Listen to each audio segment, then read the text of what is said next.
کہ حضرت شیخ ابن عربی کا زمانہ ہے، آپ کی زندگی میں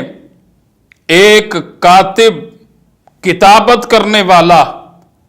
آپ سے بغض کرتا تھا، آپ سے عداوت رکھتا تھا، اور مختلف نوعیت سے وہ آپ کی مخالفت کیا کرتا۔ ایک مرتبہ اس کاتب نے ایک کتاب کی کتابت کی، اور جب وہ کتابت مکمل ہوئی تو رات کو چراغ کی روشنی میں بیٹھ کر کے وہ اس کتابت کے حسن و جمال کا مشاہدہ کر رہا تھا، اور اتنے میں ایک بلی آئی اور اس نے وہ چراغ گرا دیا، اور اس کے نتیجے میں وہ چراغ کا تیل اس کتاب کے صفحات کے اوپر گرا اور اس نے عبارت کو متاثر کر دیا، خراب کر دیا۔ اب اس کے بعد اس کاتب نے اس کتاب کو لے کر کے ایک تھیلے میں ڈالا اور اس نیت کے ساتھ اپنے گھر سے نکلا کہ میں جا کر کے اب اس کتاب کو دریا کے اندر ٹھنڈا کر دوں، کیونکہ کتابت عبارت خراب ہو چکی ہے۔ تو لہٰذا راستے میں حضرت شیخ ابن عربی کا مدرسہ، آپ کا وہ آستانہ درمیان میں راستے میں ہی پڑتا تھا۔ جب اس کاتب کا آپ کے مدرسے کے پاس سے گزر ہوا، آپ کے آستانے کے پاس سے گزر ہوا، تو حضرت شیخ ابن عربی نے کاتب کو سلام کیا، اور سلام کرنے کے ساتھ ساتھ یہ بھی ارشاد فرمایا کہ میاں کاتب، لاؤ ذرا وہ کتاب تو مجھے دکھاؤ کہ جس کی کتابت کے حسن و جمال کو تم رات کو چراغ کی روشنی میں بیٹھ کر کے دیکھ رہے تھے، اور چراغ گرا، اس کے نتیجے میں اس کے تیل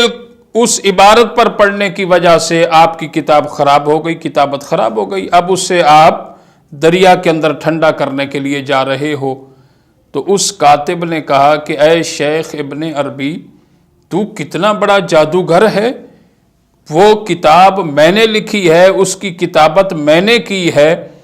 اور رات کو تنہائی میں بیٹھ کر کے میں اس کی کتابت کے حسن و جمال کا مشاہدہ کر رہا تھا، لہٰذا میرا چراغ گرا اور اس کے گرنے کی وجہ سے میری کتاب خراب ہو گئی۔ آپ کو اس سارے واقعہ کا کس طرح پتا ہے، اس کا علم آپ کو کیسے ہوا؟ تو یقیناً اے شیخ ابن عربی، تو بہت بڑا جادوگر ہے، جادو کے ذریعے تو نے یہ ساری خبر لے لی۔ تو اس کے بعد حضرت شیخ ابن عربی رحمۃ اللہ علیہ نے ارشاد فرمایا کہ میاں کاتب، آپ وہ سامنے میرے روم کے اندر چلے جائیں، وہاں سے جا کر کے سیاہی اٹھا کر کے لائیں، انک۔ وہ گئے، جا کر کے وہ سیاہی انک کی شیشی اٹھا کر کے لائے، لا کر کے وہ بوتل دے دی، اور شیخ ابن عربی نے وہ ساری کی ساری سیاہی بوتل کی کتاب کے مختلف صفحات کے اوپر ڈال دی۔ وہ کاتب کہنے لگا کہ اے شیخ ابن عربی، آپ نے بڑا اچھا کارنامہ سر انجام دیا، پہلے تو میری کتاب کے کچھ صفحات متاثر ہوئے تھے، کچھ صفحات خراب ہوئے تھے، اب تو آپ نے ساری کی ساری کتاب کو خراب کر دیا ہے۔ شیخ ابن عربی نے فرمایا کہ اے میاں کاتب،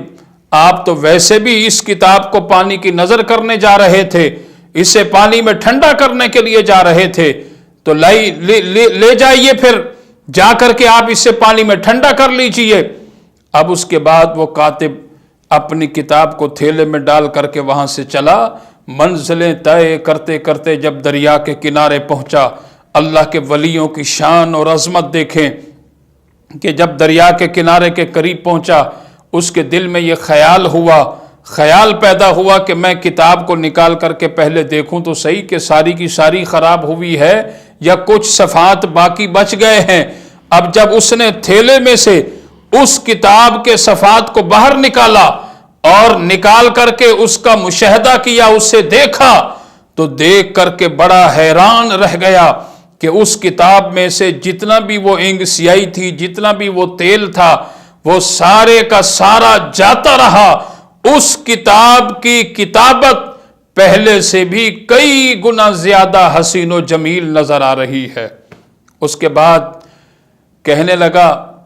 کہ شیخ ابن عربی اتنا بڑا جادوگر ہے کہ پہلے اس نے اس پر اینگ ڈالی، پہلے مجھے رات والا واقعہ بتایا، پھر اینگ ڈال کر کے اس کو خراب کر دیا، اب اس نے جو ہے اس کی اینگ کو اور اس تیل کو بھی صاف کر دیا۔ اب وہ کتاب لے کر کے واپس آئے، شیخ ابن عربی کی خدمت میں دوبارہ حاضری دی، کہنے لگے کہ شیخ ابن عربی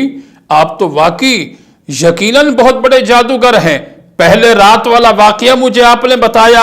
اور اس کے بعد پھر آپ نے سیاہی ڈال کر کے کتاب کو خراب کیا۔ اب میں جب دریا کے قریب پہنچا تو میں نے دیکھا کہ وہ کتاب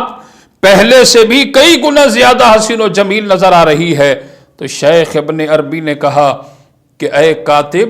ابھی تک تیرا ذہن صاف نہیں ہوا۔ محترم حضرات یاد رکھیں، اللہ کا ولی اپنے آپ کو چھپاتا ہے، اپنے آپ کو مخفی اور پوشیدہ رکھتا ہے، پر جب وہ سمجھتا ہے